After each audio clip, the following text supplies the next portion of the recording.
Hello again, and I'm back.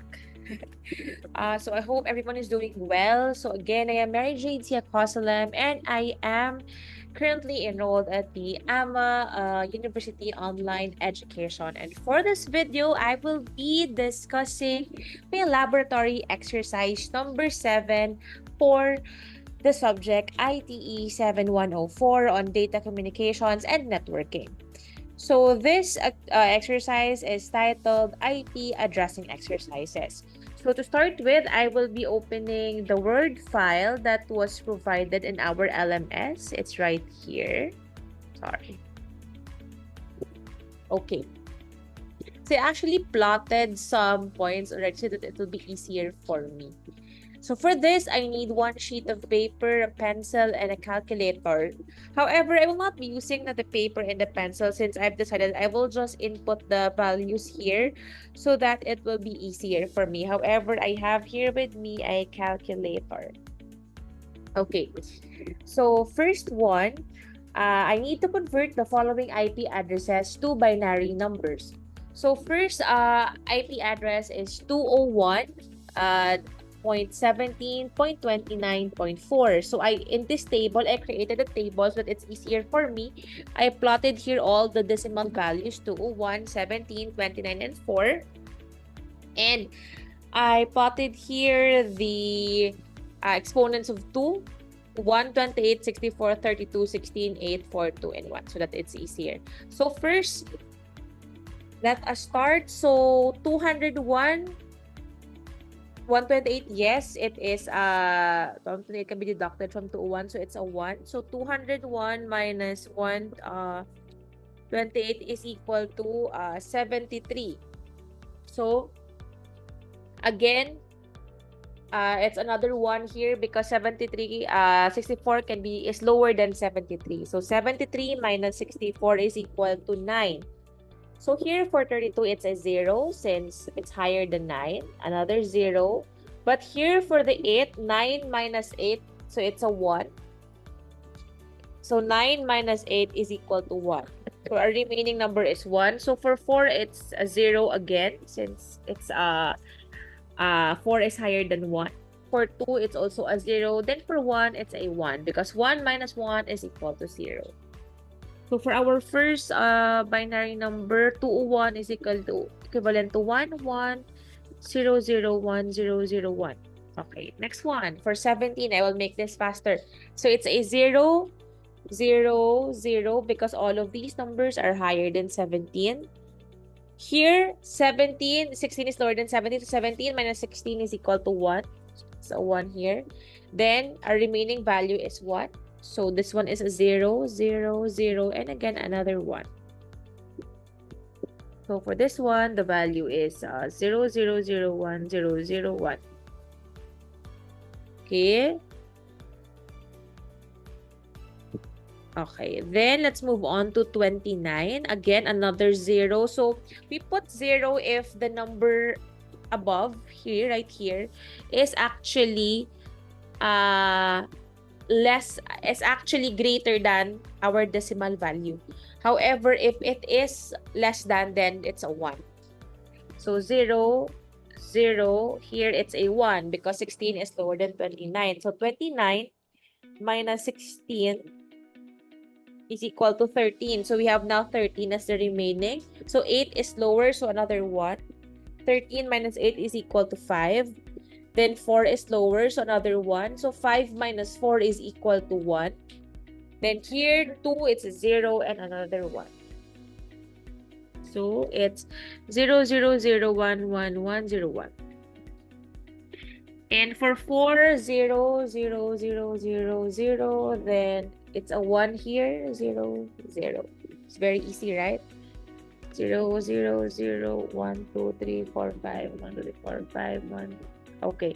So 0.17.29.4 is actually equal to 110010010001.000011101.000000100 in binary numbers. That's quite long, I know. Let's highlight our answer. Then, next one, 192, 168, and 1. So, 192 here, it's a 1. So, 192 minus 1, 192 minus 128. I'm using the calculator. It's actually equal to 64. So, another 1 here. 64 minus 64 is 0. So, the rest will be zeros. So, 1, 1. Then for 168, so 168 minus 128 is equal to 40. So it's a 1 here. Our remaining value is 40. So here it's a 0. Then it's a 1 here because it's lower than 40. 40 minus 32 is equal to 8. So it's a 0 and a 1 here for the 8. So it's actually 1, 0, 1, 0, 1, 0, 0, 0, 2, 4, 6, 8. Okay. Then for 1, it's obviously 0, 0, 0, 0, 0, 0, 0, and a 1 here at the end. So it's 1. Then just copy paste it here.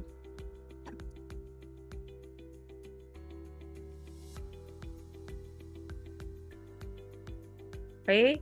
So for letter B, the decimal value 192.168.1.1 is actually equivalent to 11000000.101.0701.0000001 in binary. So this is our answer. Let's highlight that one. Then, right here, we have another value. So, 172. So, yes, it's another 1 because 128 is lower than 172. 172 minus 128 is 44. So, 64 is a 0 because it's greater than. Then, 32. Yes, 32 is lower than 44. So, it's a 1. So, 44 minus 32 is actually equal to 12. So, for this one, it's a 0. Since it's greater than, but for here it's 1 because 8 is lower than 12. So 12 minus 8 is equal to 4. So here 4 minus 4, equal values or lesser values, it's a 1. So it's a 1 here. So it's the 4 minus 4 is equal to 0. So the rest will be 0. And of course, if it's a 0, the rest is all 0. It's gonna be all zeros, the binary number. So binary number is 1, 0, 1, 0, 1, 1, 0, 0, 0.1.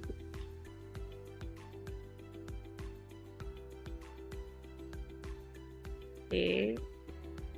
Okay, so 172.0.0.0 is actually equivalent in binary to 10101100.8 zeros, 0.8 zeros, and 0.8 zeros. What I'm saying is that there are 8 zeros because it's quite long. So this is our final answer. So let us highlight this. Then for question number 2, we are now supposed to convert this time a binary number to a decimal number. So what I did for the table, I actually just inputted here the binary number so I can actually compute for the decimal number. So how do we compute for the decimal number? It's very easy. We just add all the numbers here above that has a value of 1 below. So for example here, number 1 here is 1, right? So meaning it's on. So it's 1. Plus, number 2 here is also 1. So we need to plus 2. Plus 2. Then we have to plus 4 because another 1 here. So plus 4. Plus another 1. Plus 8. Then since it's 0, we have to omit this 2. We will not add them. But this one is another 1. So another plus 64. Then last one is plus 128. So the decimal value is actually 207. So actually we have here, right? Before we have here a 207. No, there's none. There's just 201. Sorry. So if you add all of them, it's actually 207. So the decimal value for 11001111 is actually 207. So if you actually counter check, you can counter check. So 207 minus 128, it's 79. So it's a 1. 79 minus 64, it's 15. So it's a 1. It's a 0. It's a 0 since it's 15. Then minus 8, it's a 7. So 1 minus 4, 3. So it's also a 1 here, a 1, and a 1. So we are correct.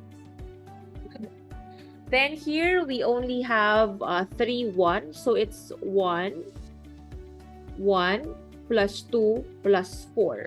So 1 plus 2 plus 4 is actually equal to 7. So this one is 7. So here, we just put here 7.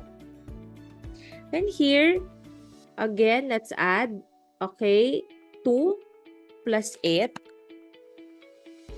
Okay, 2 again, 2, since there's a 1 value here, plus 8, plus 16. So the answer is 26. Since there are only 3 1s, so we can actually 16 plus 8 plus 2. So it's actually 26. Then right here, there are only 2 1s, so we only have to add 32 and 128 because the rest are zeros. Once again, if the value is 0, we do not add them. So 128 plus 32 is equal to 160. So our decimal value, just to check,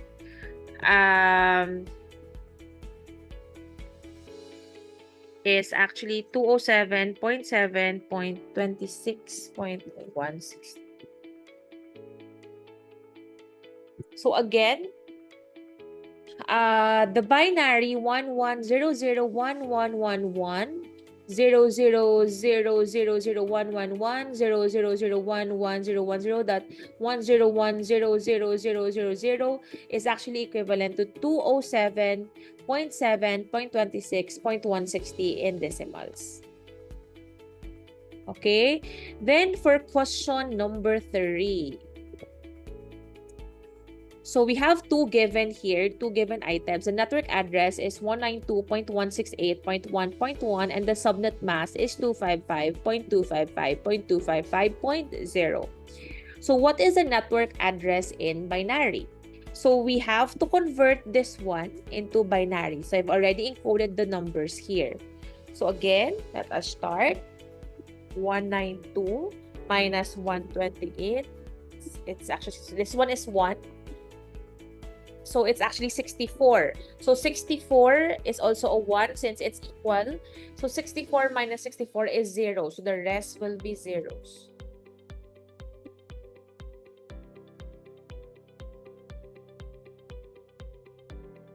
Okay. Now for 168, it's another 1 here since it's a higher number. So 168 minus 128 is actually equal to 40. So here it's a 0 because 64 is higher than 40. But this one, it's a 1 because 32 is lower than 40. So 40 minus 32 is equal to 8. So it's actually 0 here and we go to the 8 and we mark it as 1 since 8 is equal to 8. So the 8 minus 8 is equal to 0. So the rest of the numbers here will be 0. For 1, it's very simple. We only put the number 1 here at the last one because it's 1. So our network address in binary is actually 11. And then 101010000. Okay. 101010, then 2 zeros. Okay. And the rest is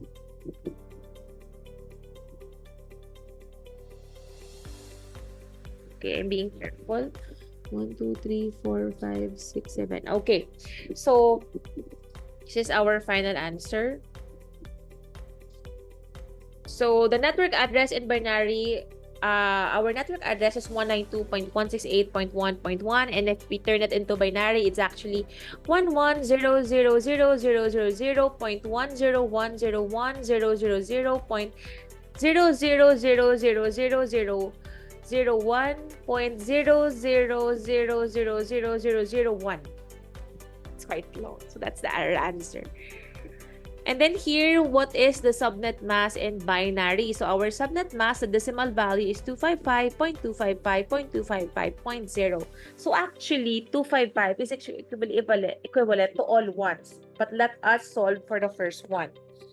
So 255 minus 128, it's a 1 since it's lower. It's equal to 127. Then 64 is also lower than 127, so it's a 1. 127 minus 64 is 63. 63 is higher than 32, so it's another 1. 63 minus 32 is equal to 31. 31 is still higher than 16, so another 1. 31 minus 16 is equal to 15. So again, 15 is higher than 8, so another 1. 15 minus 8 is equal to 7. 7 is still higher than 4, so another 1. 7 minus 4 is equal to 3. 3 is still higher than 2, so another 1. 3 minus 2 is equal to 1. 1 is equal to 1, hence another 1. In short, if it's 255, it's actually equivalent to 8 ones. And then, if it's a 0, it's all 8 zeros. Hence, our binary is, our subnet mass in binary is actually equal to 1, 1, 1. 4, 6, 8. So, let me just copy this one.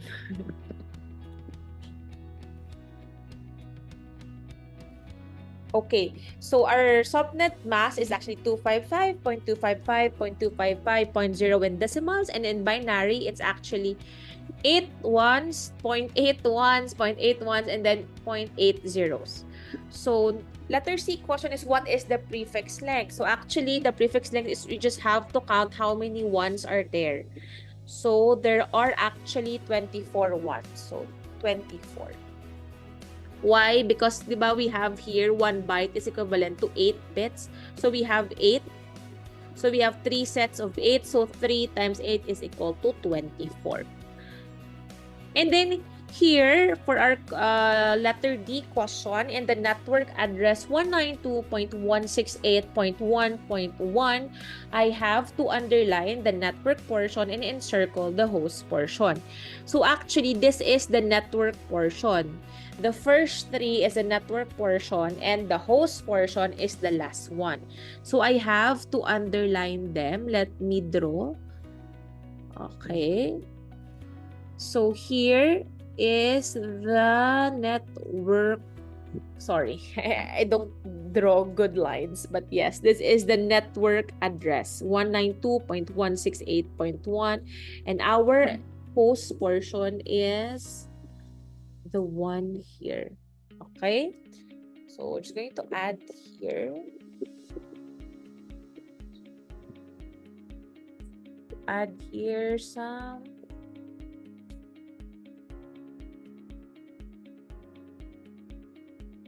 Okay.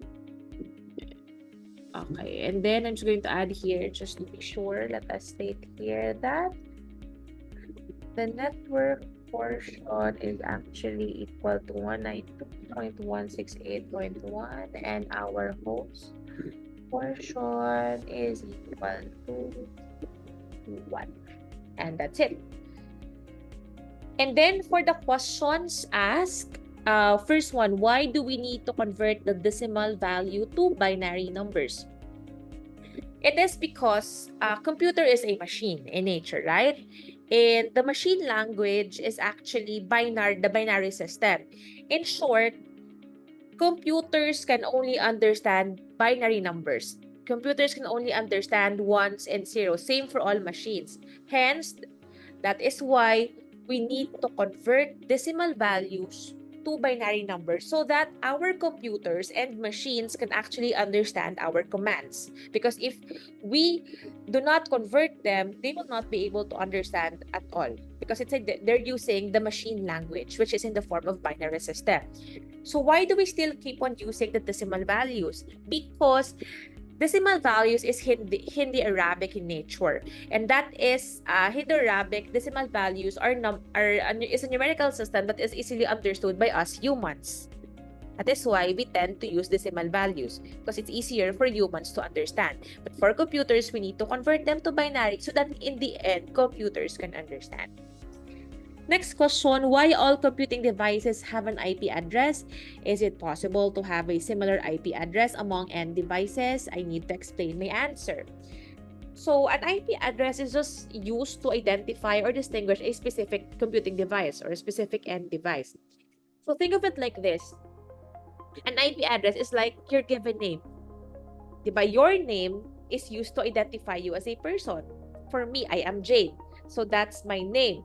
So an IP address is also used to identify a computer or an end device. So it's like their name, but in the form of an IP address, in the decimal values, in numbers, in a 32-bit address. That's how they are named. So the next question is it possible? Yes, technically, in a sense, it's possible if we use static routing because we can just assign the same IP address if we use static routing. However, it is, of course, highly not recommended because there will be errors. If you try to do it in the Cisco packet tracer, there will be errors. Why? Think of this scenario. For example, since I've compared IP address to a name, for example, a package will be sent to Jade. So I'm Jade from class A. However, it so happens that there are 3 Jades in class A. What do you think will happen? Of course, there might be confusion. The package might be sent to the wrong person because they have the same names. It's actually the same with computers. If computers have the same IP address, computer 1, 2, and 3, all of them have the same IP address, there is a possibility that, for example, I wanted to send some information or data to computer 2. However, since all of the 3 computers have the same IP addresses, there's a possibility that the data packets will be sent to the wrong computer or will be sent to all the computers. In short, there will be errors. Hence, it is essential for each end device or each computer to have a unique, caps lock M, unique IP address. Third question is, what is the importance of a subnet mask? So a subnet mask, again, is used to identify the network portion and the host portion of an IP address. So this is the main function of a subnet mask. So in doing this, the network portion actually identifies the specific network to which a device belongs. So if you have the subnet mask will tell you which of the IP address belongs to a specific network. So which part? And then, the host portion identifies the specific device on that network. So that's the main purpose of a subnet mask. And then, last question, what can I conclude from this activity? This activity has actually taught me how to convert decimal values to binary numbers and vice versa, which I enjoyed very much. I really enjoyed this lesson because I like math, so I like numbers, so I like this lesson a lot. Furthermore, aside from the conversion, I was able to also identify subnets, different parts of an IP address, the network address, the host address, what's a prefix length. So hence, for this activity, I can say that converting decimal values into binary numbers is very important because once again, if we do not do that, the computers will not be able, we cannot communicate with our computers at all. Computers will not be able to understand all of our commands because computers only understands binary numbers. So I guess that's it for this video. Again, thank you very much and God bless. Bye.